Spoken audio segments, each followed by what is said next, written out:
ಎಷ್ಟು ಸ್ನೇಹಿತರು ತಾವೇನು ನೋಡ್ತಾ ಇದ್ದೀರಾ ನೋಡಿ, ಇದು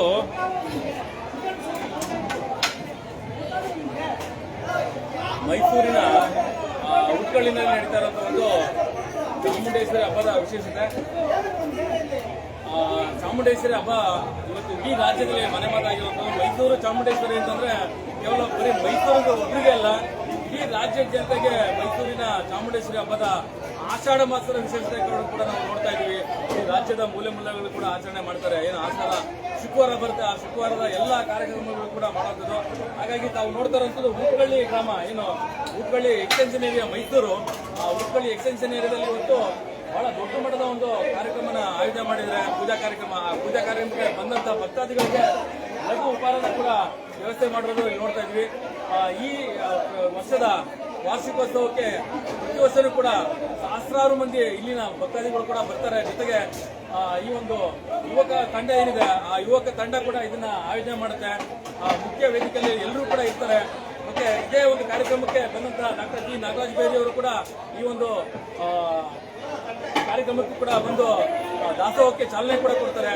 ಡಾಕ್ಟರ್ ವಿ ನಾಗರಾಜ್ ಬೈರಿ ಅವರು ಇಂಟರ್ನ್ಯಾಷನಲ್ ಅಲಯನ್ಸ್ ಕಾರ್ಯದರ್ಶಿಯಾಗಿ ಕೂಡ ಜವಾಬ್ದಾರಿ ಇದೆ. ಮತ್ತೆ ಮೈಸೂರು ಜಿಲ್ಲಾ ಸುಗಮ ಸಂಗೀತ ಅಧ್ಯಕ್ಷರಾಗಿ ಕೂಡ ಹಲವಾರು ಸೇವಾ ಸಂಸ್ಥೆಗಳಲ್ಲಿ ಅವರು ಪದಾಧಿಕಾರಿಗಳಾಗಿ ಇದೇ ತರ ಕೂಡ ಪ್ರತಿ ವರ್ಷವೂ ಕೂಡ ನಡೆಸ್ಕೊಂಡು ಬರ್ತಾ ಇದ್ರು. ಅವ್ರನ್ನು ಕೂಡ ಇವತ್ತು ಆಧಾರದ ಸ್ವಾಗತ ಮಾಡಿರಂತ ಇಲ್ಲಿನ ಎಲ್ಲ ಮೌಲಾದ ಯುವಕ ಮಿತ್ರರು ಮತ್ತು ಜನಸಾಮಾನ್ಯರು ಕೂಡ ಅವ್ರನ್ನ ಕರೆದು ಅವರಿಗೆ ಸನ್ಮಾನ ಮಾಡೋದನ್ನು ನೋಡ್ತಾ ಇದ್ವಿ. ಹಾಗೇನೆ ಇವತ್ತು ಚಾಮುಂಡೇಶ್ವರಿ ಹಬ್ಬದ ಬಗ್ಗೆ ಹೇಳ್ತಾ ಹೋದ್ರೆ ಇಡೀ ರಾಜ್ಯದಲ್ಲಿ ಚಾಮುಂಡೇಶ್ವರಿಯ ದರ್ಶನಕ್ಕೆ ಬರುವಂತ ಲಕ್ಷಾಂತರ ಭಕ್ತಾದಿಗಳು ಕೂಡ ಬರ್ತಾರೆ. ಅದು ಚಾಮುಂಡಿ ದೇವಸ್ಥಾನದ ವಿಶೇಷ, ನಮ್ಮ ಚಾಮುಂಡಿ ಬೆಟ್ಟದ ವಿಶೇಷ. ಹಾಗೇನೆ ಬೆಳಗಿನಿಂದ ಕೂಡ ಇವತ್ತು ಇಡೀ ಮೈಸೂರು ಜಿಲ್ಲೆಯಲ್ಲಿ ಎಲ್ಲ ಗಲ್ಲಿಗಳು ಕೂಡ ಇವತ್ತು ಚಾಮುಂಡೇಶ್ವರಿ ವಿಶೇಷದ ಪೂಜೆಗಳನ್ನ ಹಮ್ಮಿಕೊಂಡಿರುವಂಥದ್ದು. ಪುಟ್ಟ ಪುಟ್ಟ ಆಟೋ ಚಾಲಕರು ಕೂಡ ಇವತ್ತು ಚಾಮುಂಡೇಶ್ವರಿ ಹಬ್ಬದ ವಿಶೇಷತೆಗಳನ್ನ ಕೂಡ ನೋಡ್ತಾ ಇದ್ದೀವಿ. ಹಾಗೇನೆ ನಾವೇ ನೋಡ್ತಾ ಇದ್ದೀವಿ, ಇಷ್ಟು ಜನಸಾಗರ ಇದೆ ಅಂತಂದ್ರೆ ಅದು ಮೈಸೂರಿನ ಉಟ್ಕಳ್ಳಿ ಗ್ರಾಮದಲ್ಲಿರುವಂತಹ ಒಂದು ಜನಸಾಗರ. ಆ ಜನಸಾಗರಕ್ಕೆ ಕಾರಣ ಇಷ್ಟೇ. ಇವತ್ತು ನಾವು ಮೈಸೂರಿಗರಾಗಿ ಬಹಳ ವಿಶೇಷವಾಗಿ ನಾವು ಚಾಮುಂಡೇಶ್ವರಿ ಹಬ್ಬನ ಆಚರಣೆ ಮಾಡುವಂಥದ್ದು, ಚಾಮುಂಡೇಶ್ವರಿಯ ದೇವಸ್ಥಾನಕ್ಕೆ ಹೋಗುವಂಥದ್ದು. ಇವತ್ತು ಧಾರ್ಮಿಕ ಆಚರಣೆಗಳಾಗುತ್ತೆ ಅಂತಂದ್ರೆ ಅದು ಸಾಮರಸ್ಯತೆ ಹಬ್ಬವಾಗಿ ಇವತ್ತು ಪರಿಣಾಮ ಆಗುತ್ತೆ. ಆ ಸಾಮರಸ್ಯ ಹಬ್ಬ ಆದ್ರೆ ಜಾತ್ಯತೀತವಾಗಿ ಜನ ಸೇರ್ತನಕ್ಕೆ ಒಂದು ನಿದರ್ಶನ. ಈ ಒಂದು ಹಬ್ಬದ ವಾತಾವರಣ, ಹಬ್ಬನ ಅದ್ದೂರಿಯಾಗಿ ಆಚರಣೆ ಮಾಡಿದ್ದಾರೆ. ಮೈಸೂರಿನ ಉಟ್ಕಳ್ಳಿ ಎಕ್ಸ್ಟೆನ್ಷನ್ ಏರಿಯಾ ಬಹಳ ದೊಡ್ಡದಾಗಿದೆ. ಇದು ಆ ಒಂದು ಎಕ್ಸ್ಟೆನ್ಷನ್ ಏರಿಯಾ ಸರಿಸುಮಾರು 3,000 ಜನಕ್ಕೂ ಹೆಚ್ಚು ಜನ ಇಲ್ಲಿ ಎಲ್ಲರೂ ಕೂಡ ದಾಸೋಹನ ವ್ಯವಸ್ಥೆ ಮಾಡಿರುವಂತ ಸಾರ್ವಜನಿಕವಾಗಿ ಇರುವಂತದ್ದು. ಮತ್ತೆ ಇಲ್ಲಿನ ಯುವ ಭಕ್ತರು ಯಾರಿದ್ದಾರೆ, ಎಲ್ಲ ಟ್ರಸ್ಟಿಗಳು ಮತ್ತೆ ಆ ಯುವ ಶಕ್ತಿ ಪ್ರತಿಯೊಬ್ಬರು ಕೂಡ ಕೇಸರಿ ಶಾಲನ್ನು ಧರಿಸಿಕೊಂಡು ಇವತ್ತು ಇಡೀ ಉಟ್ಕಳ್ಳಿ ಇವತ್ತು ಕೇಸರಿಮಯ ಅಂತ ಹೇಳ್ಬೋದು. ಯಾವುದೇ ರೀತಿಯಂತ ಜಾತಿ ಭೇದ ಭಾವ ಇಲ್ಲದೆ ಪಕ್ಷಾತೀತವಾಗಿ ಸೇರ್ಕೊಂಡಿದ್ದಾರೆ ಯುವಕರು. ಆ ಪಕ್ಷಾತೀತವಾಗಿ ಸೇರ್ಕೊಂಡಂತ ಯುವಕ ಶಕ್ತಿ ಇವತ್ತು ಚಾಮುಂಡೇಶ್ವರ ಹಬ್ಬದ ವಿಶೇಷತೆ ನಾವು ನೋಡ್ತಾ ಇದ್ದೀವಿ. ನೋಡಿ, ಬಹಳ ಜನ, ಸಿಕ್ಕಾಪಟ್ಟೆ ಜನ ಇದ್ದಾರೆ. ಇದು ಮೈಸೂರಿನ ವಿಶೇಷತೆ.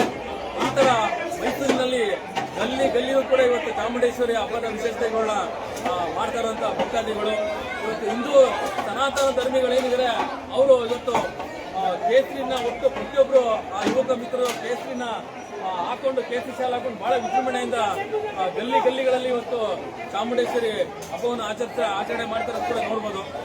ಹಾಗಾಗಿ ಇದು ನೀವು ನೋಡ್ತಿರೋ ದೃಶ್ಯ ಬಂದು ಮೈಸೂರು ಉಟ್ಕಳ್ಳಿ ಎಕ್ಸ್ಟೆನ್ಷನ್ ಏರಿಯಾದಲ್ಲಿ ಬಹಳ ದೊಡ್ಡ ಎಕ್ಸ್ಟೆನ್ಷನ್ ಏರಿಯಾ ಇದು. ಅಲ್ಲಿ 3,000 ಜನಕ್ಕೂ ಹೆಚ್ಚು ಜನ ಸೇರಿರೋ ಪೂಜಾ ಕಾರ್ಯಕ್ರಮಕ್ಕೆ ಬಂದಂತ ಮಹಿಳೆಯರಿದ್ದಾರೆ, ಮಕ್ಕಳಿದ್ದಾರೆ. ಇದನ್ನೆಲ್ಲ ಆಯೋಜನೆ ಮಾಡಿದಂತಹ ಯುವ ಶಕ್ತಿ, ಏನು ಚಾಮುಂಡೇಶ್ವರಿ ಟ್ರಸ್ಟಿಗಳ ಎಲ್ಲ ಯುವಕರು ಕೂಡ ಇಲ್ಲಿ ಇರುವಂಥದ್ದು.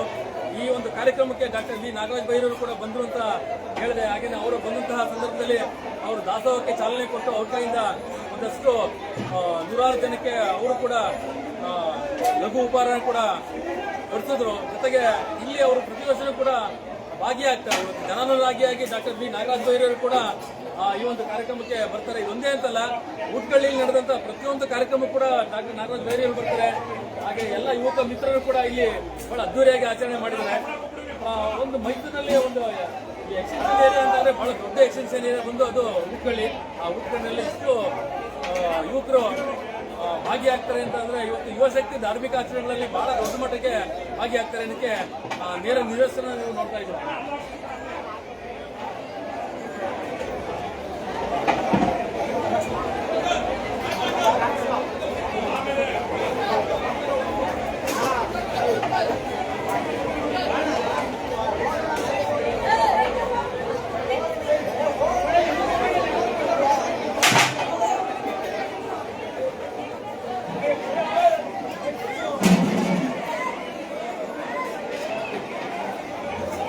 ಊಟ್ಕಳ್ಳಿ ಎಕ್ಸ್ಟೆನ್ಷನ್ ಏರಿಯಾ ಏನಿದೆ ಮೈಸೂರಿನಲ್ಲಿ ಬಹಳ ದೊಡ್ಡ ಮಟ್ಟದ ಒಂದು ಕಾರ್ಯಕ್ರಮ ಆಯೋಜನೆ ಮಾಡಿದರೆ.